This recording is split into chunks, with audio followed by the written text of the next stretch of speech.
Jimmy Butler has spoken, but did he really say anything? Who knows? We'll break down Butler's comments after practice today and if the Heat can afford to let this be a distraction any longer in today's episode of Locked On Heat.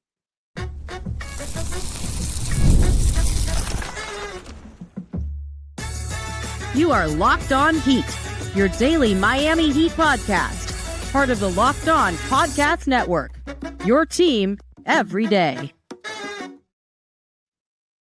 All right, welcome to Locked On Heat, your daily podcast on the Miami Heat, whether you're tuning in on YouTube or your favorite podcast app. Thanks for making Locked On Heat your first listen every day. I'm Wes Goldberg, editor at allyoucanheat.com, here with David Ramil. Both of us are credentialed Heat media members who cover this team every day. We have a big show for you today. I spoke to the host of Locked On Kings about De'Aaron Fox, and I think Heat fans might be surprised by the package that we came up with. But before we get to all of that, the big news today, David, Jimmy Butler spoke to reporters after practice today and declined to give any real clarity about whether or not he wants to be traded. He was asked point blank, do you want to get traded? And he said, that's a good question. Who knows? Which, David, that is a wild answer to a question that you know is coming. Like, you don't respond good question to a question you know is coming, right? Like, you don't study for the SATs and then respond, yeah, that's a good question. Like, you study for the SATs. So look, my takeaway from this is if you're still in denial about what Jimmy Butler wants, I don't know what to tell you anymore. This is about as direct as it gets without him saying something that can get him fined. He has had multiple chances now to make it clear that he wants to be in Miami. And despite giving the multiple chances to do that, he hasn't done it. And I don't blame him. We talked about this yesterday. If you don't want to be here, don't lie. He's not lying. But he's, like I'm saying, like there's still a big portion of the Heat fan base that thinks that this is just some big media conspiracy or whatever it might be. And it was straight from Jimmy Butler's mouth today. Like, if you're still in denial, I don't know what to tell you anymore. Yeah, it's pretty clear that Jimmy's top priority above all else is getting paid. And I think we're just starting to see the clarity become more apparent with every passing day. Like, that is his primary goal. I understand his comments later on when he was asked for more details, and he's going to keep hooping. He's going to keep winning. He's committed to winning. So kind of totally debunks my idea that he would never don a Heat uniform again. He's committed, I guess, in an effort to show other teams that he's going to, as we talked about in yesterday's episode, dutifully play the good soldier, and he's going to continue to play out there and theoretically, we assume, play at a high level. But his comments today only add more clarity that his primary goal is to get paid. And look, I don't want the fan base to turn on him because, as we talked about this yesterday, the shelf life on the NBA career is so short, and this is a fantastic opportunity for him. We don't begrudge him his desire to get paid at a high level. The idea of a hometown discount is corny. It doesn't play out that way in reality. None of us would certainly take a hometown discount. As much as I love doing the show, if David Locke came up to us today and said, you know what, I can only pay you a third as much as we've been paying you. Right. Like, okay, but hey, Locked On Suns will pay you twice as much. Yeah. You're like, see ya, Wes. Yeah. I mean, I think that's just the reality is that, I mean, Right. Nobody is going to be taking that kind of discount. I know we're talking about different sums of money, but he is one of 400 NBA players in the world and probably one of the top 25, if not 30 best players in the world. Can we talk about how we kind of got here a little bit? Because I do think this is a good time to kind of reset. So Jimmy was eligible for a 2-year, $113 million extension. And Pat Riley in his end of season press conference, before we even got to summer negotiating period, said, no, you were not available enough. We're not even entertaining this. Like, you want a contract extension? Cool.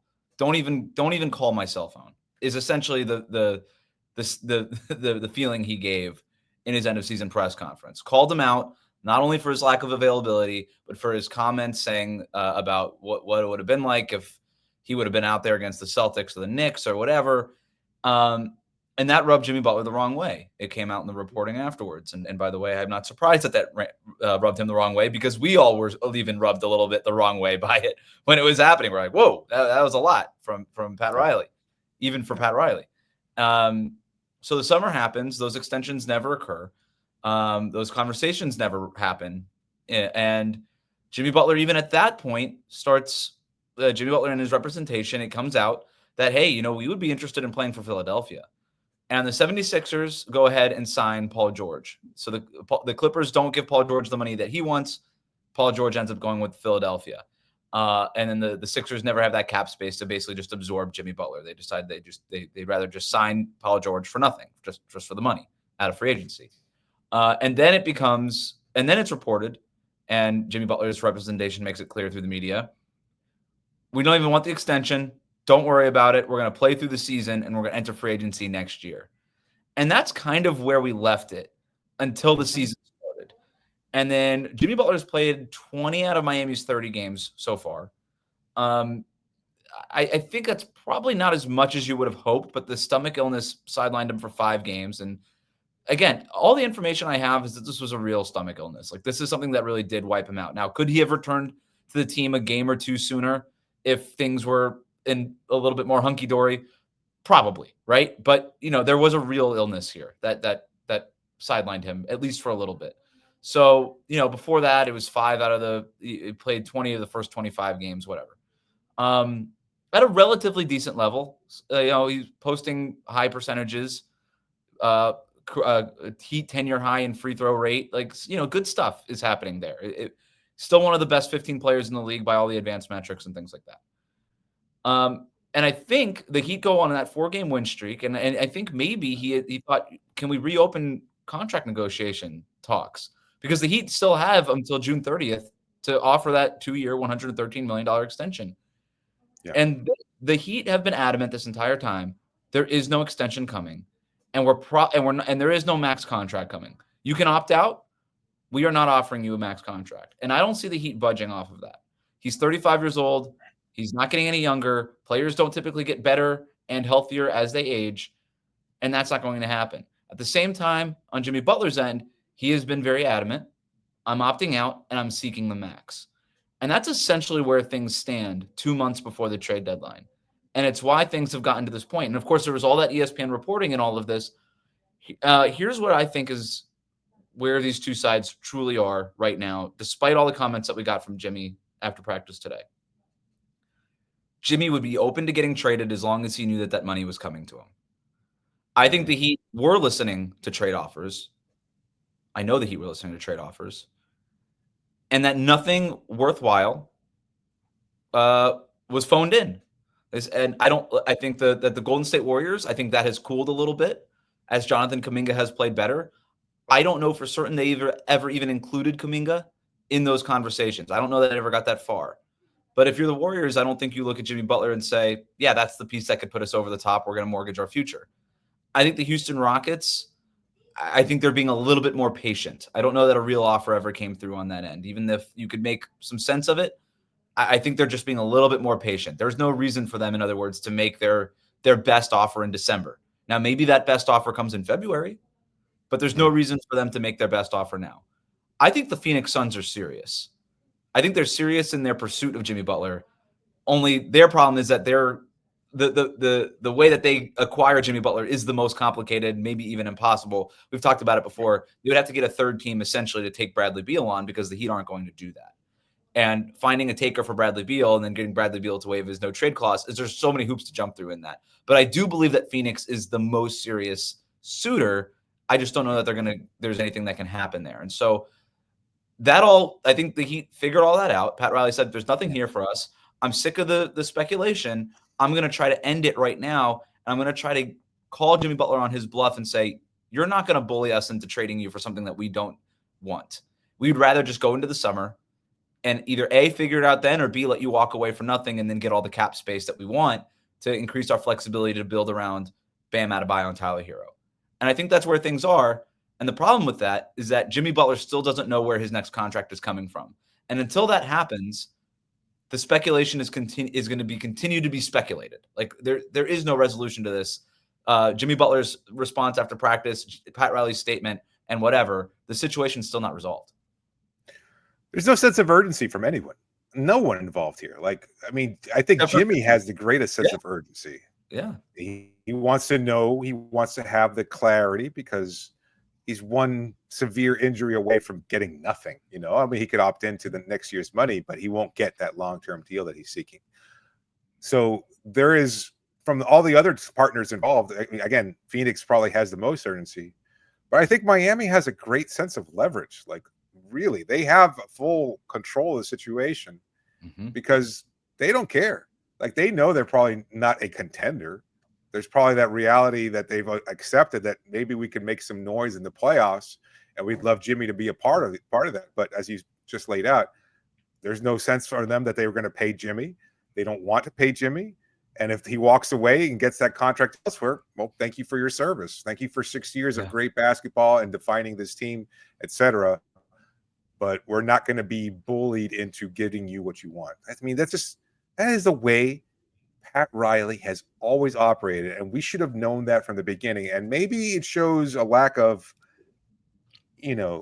flexibility on his part. He didn't budge with Alonzo Mourning, somebody who he says is one of his favorite players to have coached alongside Irvin Johnson. He didn't budge with Dwayne Wade, who carried this team to a title in his 3rd season in the NBA. And he's not going to budge for Jimmy Butler. And he's never going to budge for anybody as long as he's running this team. He will not be held hostage into giving you the money that you want as a player, because he doesn't think. Now, with all that said, and I know a lot of people can criticize Sleepy Pat and talk about Riley making a mistake, etc. Sure. Like, I also think that there's some rationale behind it, and you just laid that out as well. Paying him you can't pay Jimmy Butler the max. We know that. You can't. And Jimmy Butler is going to ask for the max. And I got news. If he doesn't know it already, that max ain't coming, man. Like, I don't know the team that has this. Like, only the Brooklyn Nets can afford to give him the space outright. And they're not doing that. They're rebuilding. That makes no sense for them. And it makes no sense for Jimmy Butler to go there unless all he literally cares about is the money. And again, I don't think Brooklyn's offering him that kind of money because that's not their timeline. He's 35, going to be 36. He would need the help of Miami to negotiate a sign and trade. But even in a sign and trade, just like we saw with DeMar DeRozan, it doesn't have to be the max. It could be at kind of any amount, right? That falls within the bird rights, which is basically $1 to the max. So, and not $1, you know what I mean? The veteran minimum, but, that's essentially, where things are now. Now, look, I don't think this is getting resolved anytime soon, despite what Jimmy Butler might want. And so the question has to be, well, he's playing Wednesday night. That's the plan. He is going to be back with the Miami Heat on the court. He said he's ready to hoop Wednesday night at home against the New Orleans Pelicans. So how do the Heat move forward with this Jimmy Butler cloud hanging over everything? I'm curious what your take is, David, because I feel like I'm a little bit more optimistic in a weird way kind of going forward. We're going to talk about that next year on Locked On Heat. Today's episode is brought to you by Rocket RX. If you're ready to boost your confidence and take control in the bedroom, well, Rocket RX has the solution. Imagine feeling more prepared and performing at your best. Rocket RX makes it simple and stress-free. Rocket RX offers FDA-approved treatments for erectile dysfunction at a lower cost than branded alternatives. No more uncomfortable doctor visits or pharmacy trips. Everything is delivered straight to your door in discreet, plain packaging. With Rocket RX, you'll get trusted care from a real U.S. clinical team. Complete a quick 100% online consultation, and you could get your free prescription today. Visit rocketrx.com to get started now. It only takes about 2 minutes. Right now, our listeners can get 40% off your first order when you use the code LOCKEDONNBA. That's rocketrx.com, code LOCKEDONNBA for 40% off your first order. Terms and conditions apply. Rocket RX, better sex made simple. We'll be right back.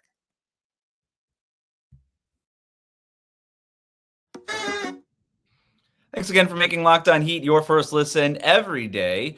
Best way to support the show, like and subscribe on YouTube. Follow us on your favorite podcast app. The Heat play the Pelicans on Wednesday night. They're going to be without Josh Richardson. He's still out. Duncan Robinson is questionable for his return. They're also going to be without Terry Rozier, who's going to be serving a 1-game suspension after the Houston brawl. And I'm going to say Terry Rozier earned that 1 game. He speared Amen Thompson. He got that 1 game, and hats off to Terry Rozier for showing up for his teammate.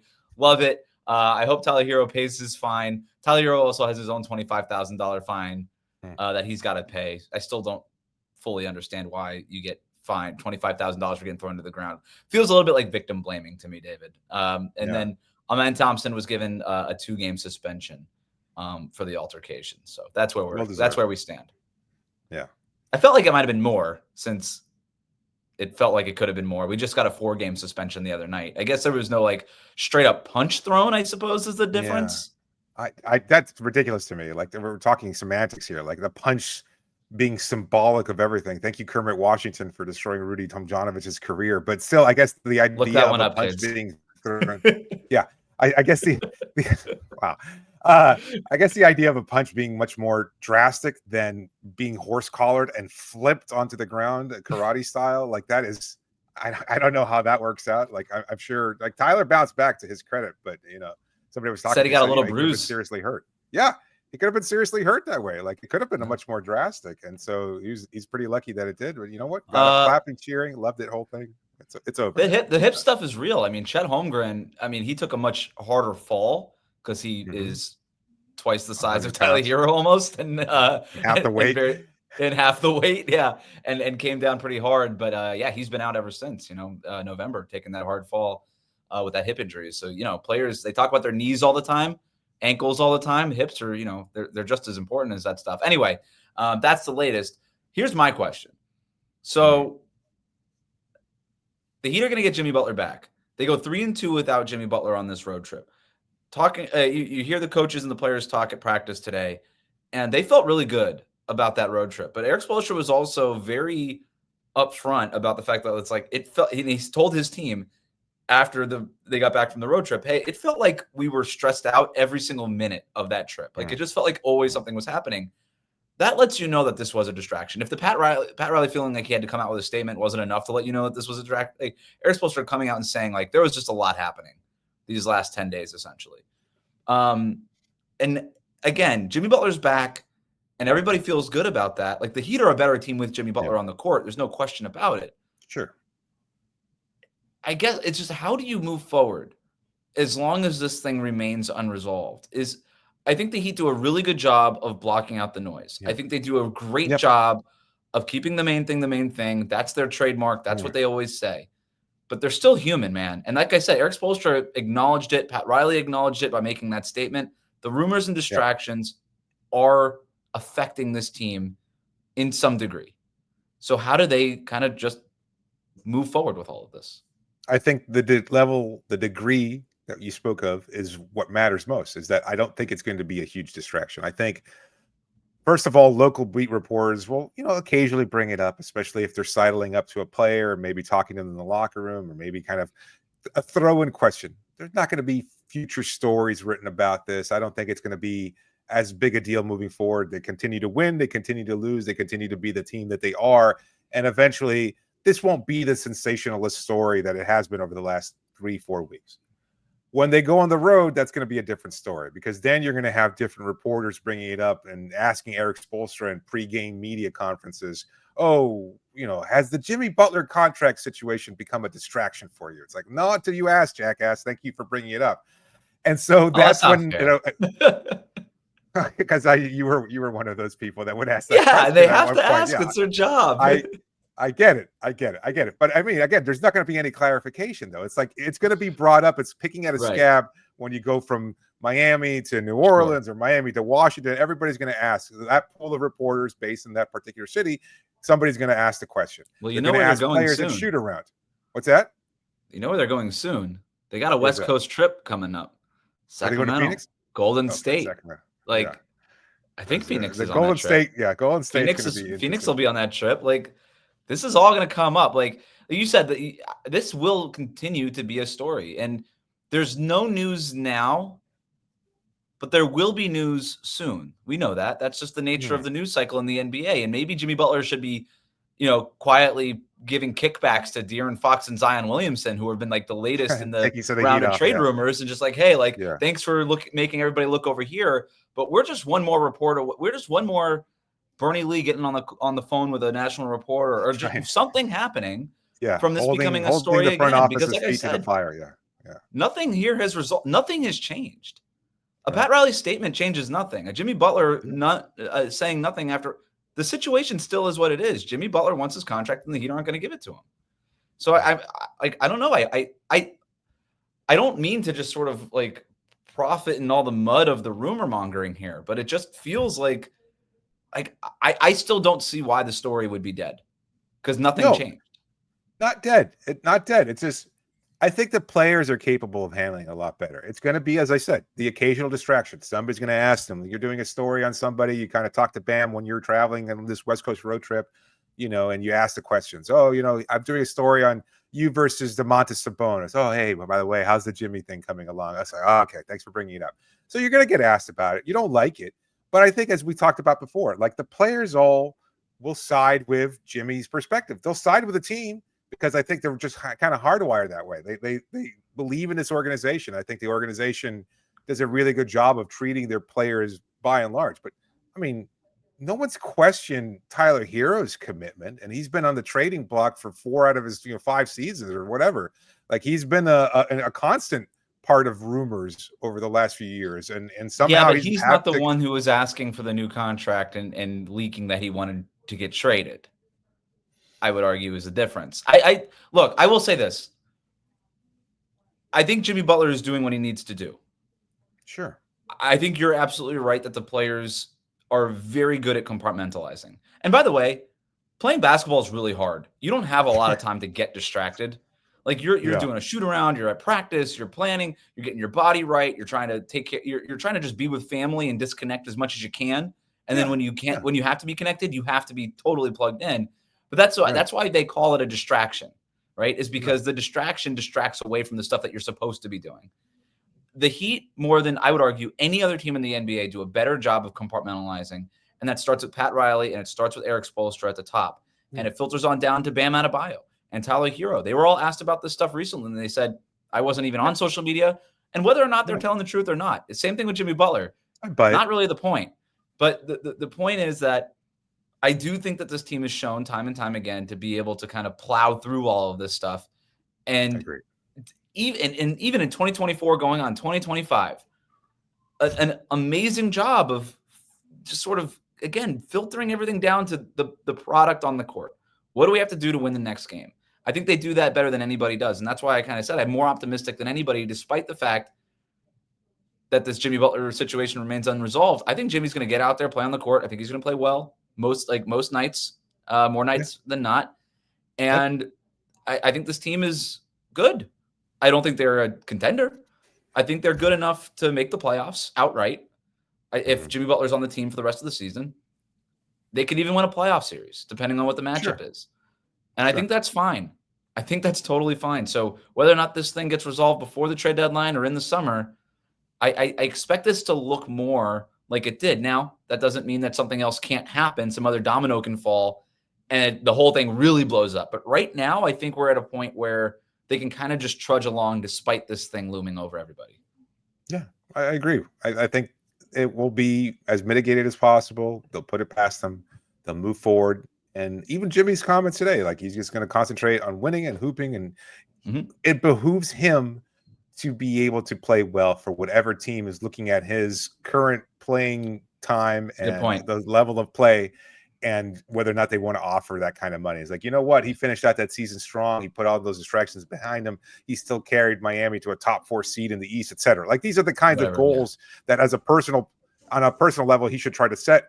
And they just happen to be team goals as well, because if he helps achieve those goals for this team, then he'll get the kind of money he wants from Miami or from somebody else. I think eventually he'll get that kind of deal somewhere. Like, maybe not the kind of deal he wanted elsewhere, but he'll get a better deal, from Miami than maybe they might offer. And maybe it's not enough. Maybe it will just, the bridge has been burnt and he'll want to move on to greener pastures. So be it.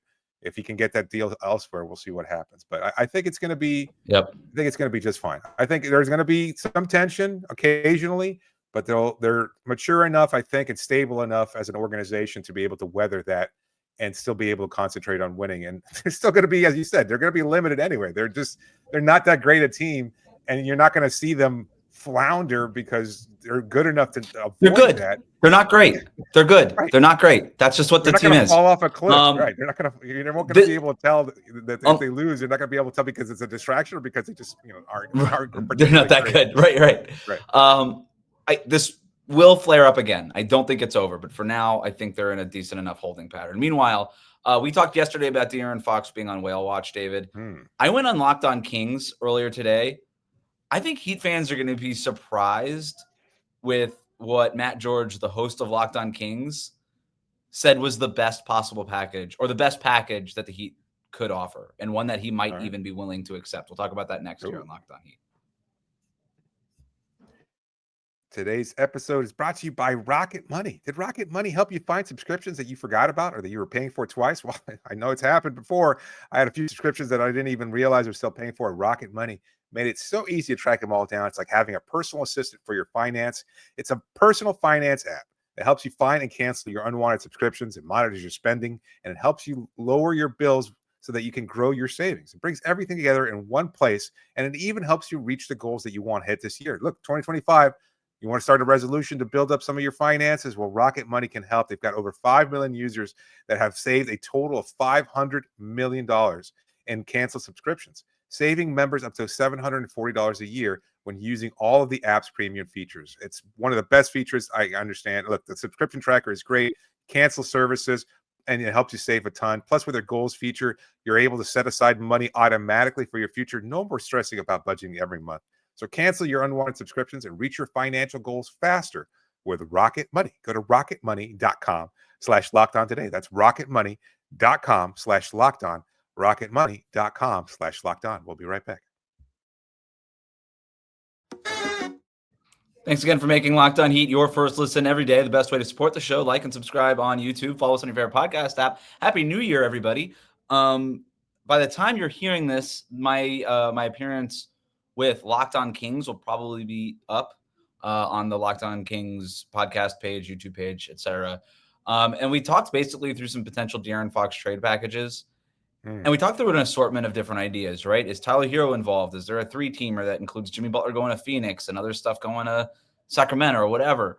And by the time we talked it all through, Matt George, who does an awesome job covering the Sacramento Kings, is plugged in as a lot of people there, basically said that if it were up to him at least, the package that he liked the most would be De'Aaron Fox and then Kevin Huerter for salary matching purposes, coming over from Sacramento for Terry Rozier, Duncan Robinson, Jaime Jaquez Jr., and then if the Heat could unlock a second first-round pick, they have one first-round pick that they could deal right now. They could potentially unlock a second one if they lift protections on a first that's owed to OKC here in the near future. So Rozier, Duncan, Jaime Jaquez Jr. is the young sort of piece going back to Sacramento, and then a pair of first-round picks. He thought that was the better package versus anything involving Jimmy Butler. And he made the point, and I thought this was really interesting. And we basically started negotiations assuming that Bam Adebayo is untouchable because he is, at least in a De'Aaron Fox trade for sure. The idea of having Tyler Hero go there, he's like, you know what? You're going to have to pay him again pretty soon. He's going to be worth more money than he's at now. And if you trade for Tyler Hero, if you trade De'Aaron Fox for Tyler Hero, you're just a worse version of what you are now if you're Sacramento. Like, that doesn't make much sense. He'd rather have the cap relief that's going to come from getting Terry Rozier in a year from now. Duncan Robinson's contract is tradable again or, partially guaranteed for next season. You get the 2 first-round picks and a young piece in Jaime Jaquez who he seemed to be really excited about. So I was a little surprised, though, that was what he deemed the best package that the Heat could offer. Now, how does that scale against other teams and what they could potentially offer in a deal, right? I mean, I don't know if you got into that kind of discussion. We did. So we talked about San Antonio, and he said, look, if San Antonio just offers a bunch of first-round picks, obviously the Kings would go in that direction. I still am dubious that the Houston Rockets view De'Aaron Fox as the guy that they want to go get. I don't know if he agreed with me on that, but this was essentially assuming that for one reason or the other, San Antonio and Houston aren't offering better packages, that they either don't think that they want to spend all their capital on De'Aaron Fox, that they'd rather hold out for a better player or something else, or that they're going to be patient and they're not going to do that kind of move right now, or that De'Aaron Fox has basically told them, I'm not re-signing with you anyway, so don't bother trading for me. So he said basically if a better trade doesn't happen and it's only Miami offering something, and this is before the trade deadline, so we're talking about within the next couple months, that Sacramento felt like they needed to kind of resolve this thing sooner rather than later because it's become such an issue. He said he wouldn't mind that package. Well, that's interesting. What about the Lakers? Did he talk about them? I mean, a lot of people have hinted at the clutch connection and whether or not they might be interested in acquiring a player like that. They just, I don't know. Even Miami could beat the best Lakers offer, it feels like at this point. Yeah, like they don't have a Jaime Jaquez piece. Yeah. There you go. That's fine. Interestingly enough, because they love Jaime Jaquez and they had the opportunity to draft him, but chose not to. Look, I think that's a hell of a deal. It would it's a steal for Miami.